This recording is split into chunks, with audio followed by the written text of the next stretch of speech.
Hi, I've got a few items that I'm going to unbox, things that have been sent by publishers, some that I bought myself, and I thought you might be interested in seeing what I've been picking up lately. So first, I've got some bookmarks that I ordered from A Stranger Dream. They do amazing movie themed products, a variety of things like earrings as well, and I believe some prints. I've ordered from them before and they're fantastic, and they had a sale on, so I went a little wild and bought a load of bookmarks. So let's see what I got. Because they're in America, I can't actually remember some of the things, so this will be really nice to see. Oh yes, excited, it's all coming back to me now. Okay, so I ordered a Lestat bookmark. How cool is that? I take it out of the package. I'm going to do a photograph of these so I'll be able to show you them properly. I will have to take this one out because the tassel is covering him. So we've got Kiefer Sutherland's character from Lost Boys, which is really cool. Also bookmark. Another Lost Boys one. I think this was a Valentine's special. I'd be lost without you. Very cute. Another Valentine's one. Chucky, you're a doll. Love it. I'm not sure I need this many bookmarks, but I just couldn't resist. The next one. Nice Freddy Krueger. Very cool. That one was really cheap actually in the sale. I definitely recommend looking out for their sales because I don't know whether that was $1 or $2, something like that. We have a lovely Friday the 13th Jason one. Oh, probably my favourite from Trick or Treat. We've got Sam. Another one which I don't believe I ordered, but I'm assuming is a freebie, is one which I think is the Sleepy Hollow one. It says their heads weren't found severed, their heads were not found at all. How cool is that? I also got this Barlow bookmark from Salem's Lot, which is really cool. I'm going to open it actually so you can see it. Look at that. So slight vampire theme, not really surprising from those bookmarks. And then a final freebie, which has got a little Ouija board on. I don't know if I've held that the right way up. With the details. I'll put them also in the description of how you can order from A Stranger Dream.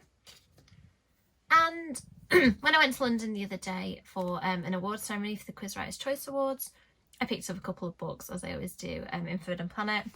This one I've been eyeing for a while, The Babysitter's Coven. I mean, look at the pastel cover. It's by Kate Williams. It's about a babysitter's club who are also a coven. I just think that it sounds really, really fun. Should probably put that on my TBR for this month, but I'll probably save it for a future month. I also got A University of Wishes, which is a short story anthology. I don't know much about this one, except it's got some amazing authors like Libba Bray, V. Schwab, Daniel Clayton, Samira Ahmed, Anne-Marie McLemore, who's one of my favourites. Just saw the author names and thought that I needed this one. Next, we have a package from a publisher. I'm really hoping this is what I think it's going to be. I'll tell you if I was right in a moment. Oh, this isn't what I was expecting, but it's also a super exciting book. So, Ready or Not by Tracy Darnton. I've read other books by Tracy Darnton before and really enjoyed them. She writes YA thrillers that are just brilliant. This one is published by Little Tiger, and I'll read you the blurb. When someone goes missing, everything changes, especially when they disappear into thin air like a magician's trick. Nothing is the same, no one is the same. Millie summers have revolved around shared family holiday at Creek House since forever. Hang out with the other kids, Matt, Charlie, Jem and her best friend Kat. But this year, secrets and tensions threaten to spoil everything, and only Millie wants to play the childhood games that once filled their days, until the last night party prompts a game of hide and seek. In the time it takes Millie to count to 20, Kat disappears. 5 play the game, 4 remain. Surely one of them knows what happened that night. I love summer books. I love summers with dark secrets. This ticks all my boxes. I do remember requesting this one. And thank you so much, Little Tiger, for sending it to me. So I have still got another exciting book to come in the post. I'll tell you about that one when it arrives. Hi, I've got a massive book haul to share today. Recently I've sold quite a few books and I thought what better way to spend the proceeds of that than to buy even more books.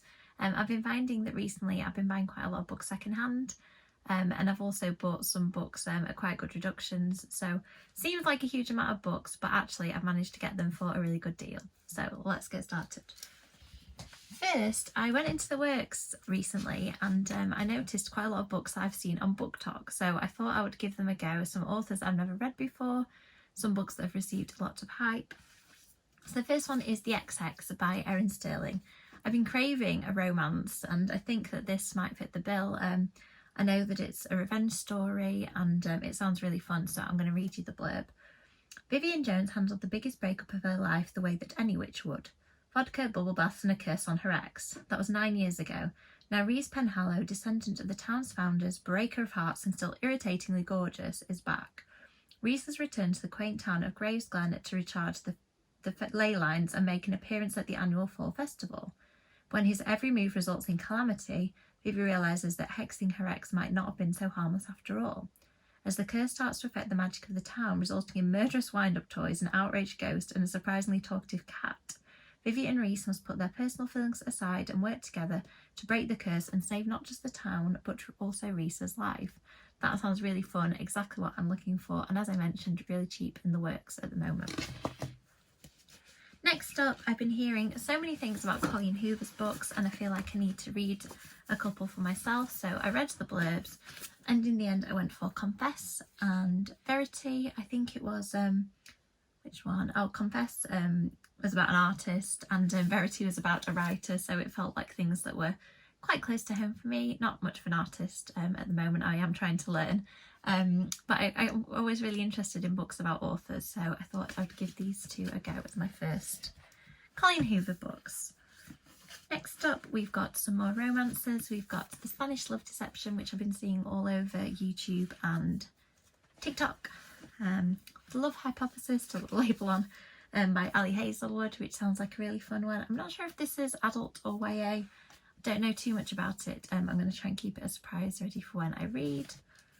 And this one, The Kiss Quotient by Helen Huang, sounds absolutely brilliant. I read the blurb in the shop and it really made me smile. It said, it's high time for Stella Lane to settle down and find a husband, or so her mother tells her. This is no easy task for a wealthy, successful woman like Stella, who also happens to have Asperger's. Analysing data is easy, handling the awkwardness of one-on-one dates is hard. To overcome her lack of dating experience, Stella decides to hire a male escort to teach her how to be a good girlfriend. Faced with mounting bills, Michael decides to use his good looks and charm to make extra cash on the side. He has a very firm no repeat customer policy, but he's tempted to bend that rule when Stella approaches him with an unconventional proposal.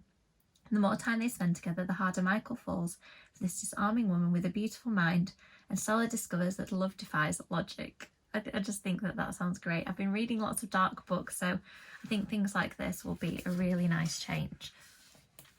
So that is it for the works book. The next package I'm hoping is some point horrors that I've ordered online.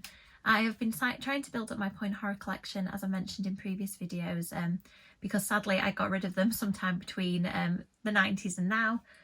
So I've been looking at the full list of point horror books and trying to see which ones I've missed, so I'm hoping this might be my next batch. It looks like it is.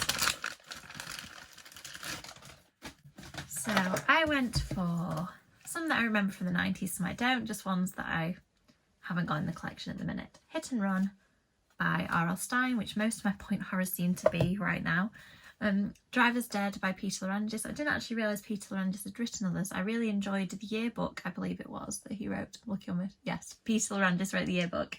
I really enjoyed that, so I'm hoping that this one might be good. I don't remember it from the 90s, so this will be an interesting one to try. The Dead Girlfriend by R.L. Stine. I do vaguely remember owning this. Slightly strange title, disturbing cover. So we'll see how I get on with that one.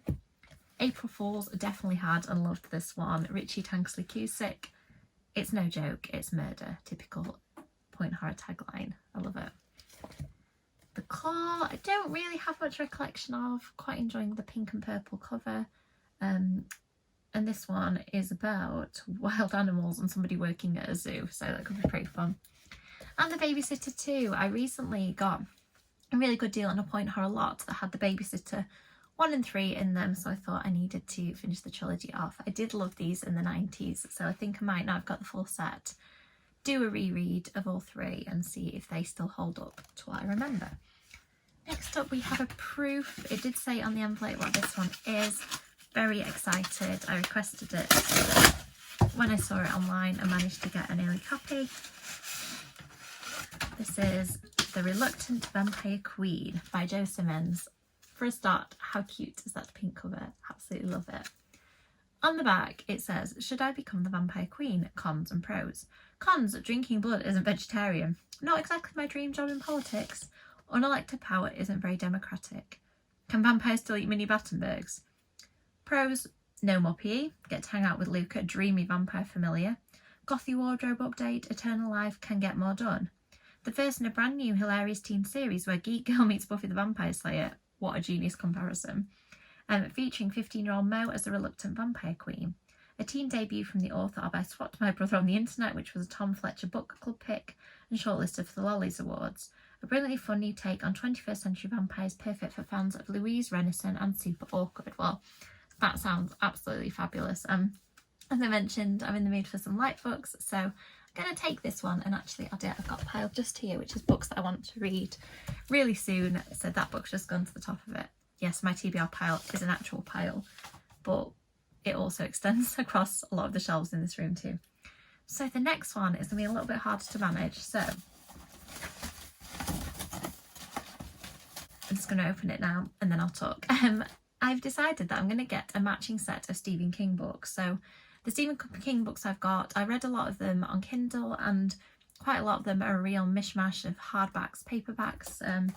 I heard that a new version of all of his books are being published, and I think they started printing them either last year or the year before. And I thought that I would get them because at least now I know that I can have a matching set, because that's something that gives me great joy. So these are the new editions. Now, I went for an absolutely huge order again. I think I ordered these from the works because they got an offer on. I think it was 2 for £10 on quite a lot of them. Some are quite short. I don't know whether this was originally a novella, and then some are full novels. So Apt Pupil.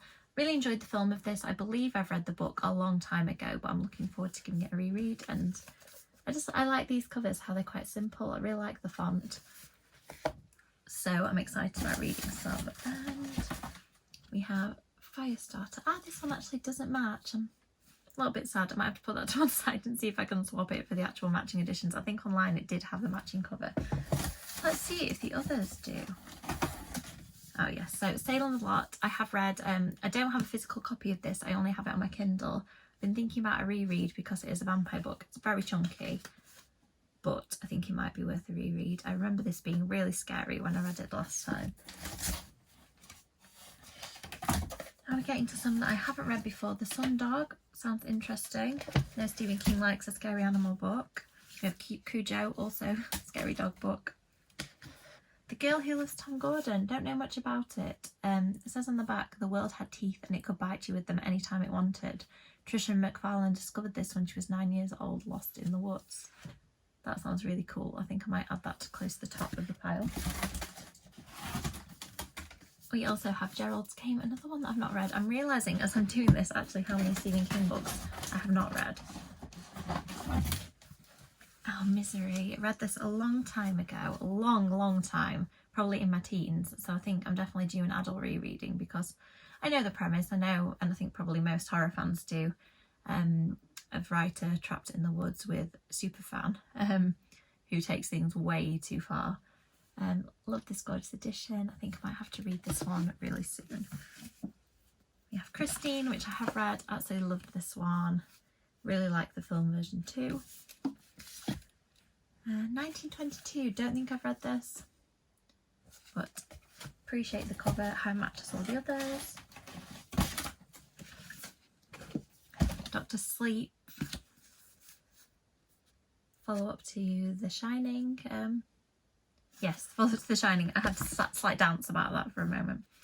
And The Langoliers, one I've never even heard of, let alone written, but I just decided I wanted to try and complete this set. This one says the flight attendants were gone, almost all the passengers were gone. Brian Engel was willing to bet the 767's two-man cockpit crew was also gone. He believed Flight 29 was heading east on automatic pilot. On red-eye flight from LA to Boston, 10 passengers wake up to discover everyone else has disappeared. Brian Engel, a trained pilot, remembers something about a strange aurora borealis and turbulent reports over the desert. Now he has to try to land the plane. But the safe haven of Bangor Airport is not what it seems. It's eerily empty. The clocks have stopped. The food and drink is tasteless. The fuel won't burn. And the sound like radio static is getting closer. Craig Toomey, an investment banker, believes he knows what's coming. The Langoliers, which means time is quite literally running out. That sounds so weird and cool. I like it. Gosh, we have more. I'm starting to realise how many of these I actually got. Again, Reyes Madder, I haven't read for a very long time. I recall this one being quite disturbing. Absolutely love the colours. I feel that it might be slightly creepier than it appears from the front. The body, adore this one. Probably one of my favourites actually, because I'm such a big fan of the film Stand By Me. The book is really good. I know that I think it was in different seasons. I'm going to have to check. I will put the real information in the description if I've got this wrong. I think it was in different seasons with Apt Pupil as well. The Shining, of course, the iconic. I think that this is a lot of people's favourites. I really liked this one. At some point I will reread them all. Dolores Claiborne and The Mist, another I haven't read. This is so bad. I feel like a lot of the ones I've read haven't actually been printed yet, so I haven't got the full set of ones that have been printed. I just went for ones that were on offer. I am going to slowly, now that the money has run out of the books that I sold recently, I'm going to slowly start to build that collection, which I'm really excited about because I think they'll look great on the shelf. And it'll help me to keep track of which ones I've read and try and reread the ones that I already have. I swear I'm nearly at the bottom of the stack of books now. So this one is an absolute steal that I got online. I've been thinking about buying the Anita Blake Vampire Hunter books because I read them a long time ago. I think they came out maybe in the 90s. They are very similar to Buffy, but quite an adult version. And she, as the title says, is a vampire hunter. A friend has warned me that some of the later books get quite strange in terms of the paranormal romance aspect, but I'm still willing to give them a go. I really enjoyed the ones that I read before, so I'm going to unwrap these really quickly. So I got these on eBay, and I think that there were, I'm stop rustling for a second, I think that there were some True Blood books in there as well, which I do have the full collection of, but I thought it'd be nice to have some of the TV show tie-in ones too. So these are in no particular order, but they are the Anita Blake books by Laurel K. Hamilton. So we've got book 11. I'm not sure what number that one is. It doesn't say. I think that some of them are slightly different editions.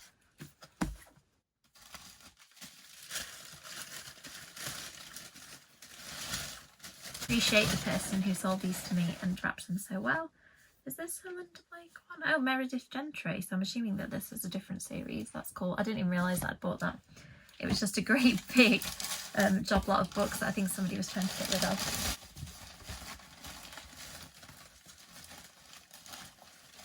More Elite Anita Blake. I love the titles. I think they're often quite telling. I wonder if we've got some werewolves in Blue Moon. Dance Macabre. Sorry about my pronunciation.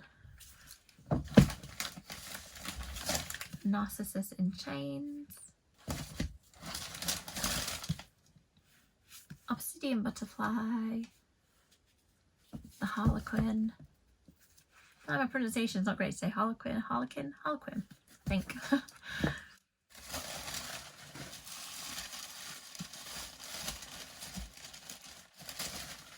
Incubus Dreams. I think some of these are in better condition than others, but I am just wanting to give them a read, and then any that aren't in great condition, if I do enjoy them, I may get a newer version, or I might just keep hold of the second-hand ones.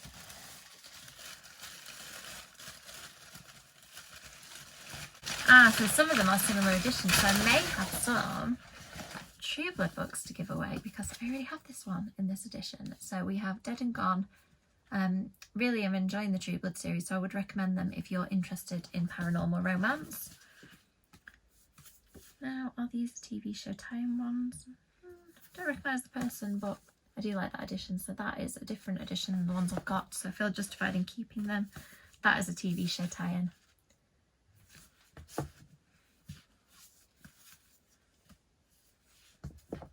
Oh, I love this one. That image really enticed me when I saw it to advertise a True Blood TV show. I think it quite perfectly captures what a TV show is like, very seductive. Another one. Oh, there are still more. Can't remember how much I paid for this. I think it was like £25 or something. So, an absolute bargain. Penny books. Really excited. I'm slightly concerned though that my shelves already look full and I have quite a large number of books here, but I'll deal with that later. So we have The Killing Dance, Burnt Offerings. I think, yeah, we're still on the Anita Blake. Bloody Bones. I think, yeah, this is book 1, Guilty Pleasures. So I've definitely read the first few books. Of course, you know, start as I mean to go on, I've committed and bought the whole series. Laughing Corpse, yeah, these are the ones I remember. So I've read Laughing Corpse, Circus of the Damned, and I don't remember, The Lunatic Cafe. Intriguing, slightly puzzling title, I'm not sure about that. I'm just looking on my comic shelf. I'll just grab these to show you. So there are some Anita Blake, oh gosh, you see the puff of dust that came up then? Because Anita does my comics and my graphic novels. I really liked these. These were the graphic novel versions of the series. I think they maybe did 1 or 2 more that I don't have. But yeah, if you're interested in the idea of Anita Blake, I do recommend those. And there is one more stack. Oh, some hardcover ones. So we have more True Blood. That's an Anita Blake hardcover. Running out of space on my table at designated shows I certainly underestimate how many books I've bought here. And we've got more Anita Blakes. It looks like they changed the editions of them. I quite like these newer ones actually. Are they newer? Are they the earlier ones? I really don't know. There are so many Anita Blake books. There are over 20 of them. Don't know whether I have them all now, but if I haven't, I've gone a really good way towards. And that is it. That is the biggest book haul I think I've ever done. I don't think I've ever bought so many books in such a short space of time, but I'm really glad that I got a great bargain on the second-hand ones and on the Stephen Kings and on the ones from the work. So I think I've done quite well in buying from Rachel Places and not spending too much money. Maybe I should have reinvested the money from buying books and something else, but I couldn't resist. So thank you for staying with me. That's, like I said, one of the longest haul videos I've ever done. I hope you enjoyed seeing some of the things that I'm going to be reading soon. You will see some of these appearing on the shelves behind me. I'm going to have a massive shelf sort out, so at some point there will be some books that I'll be selling and giving away, and then probably just buying more, let's be honest. So thank you for sticking with me. I hope you've enjoyed watching. Thanks.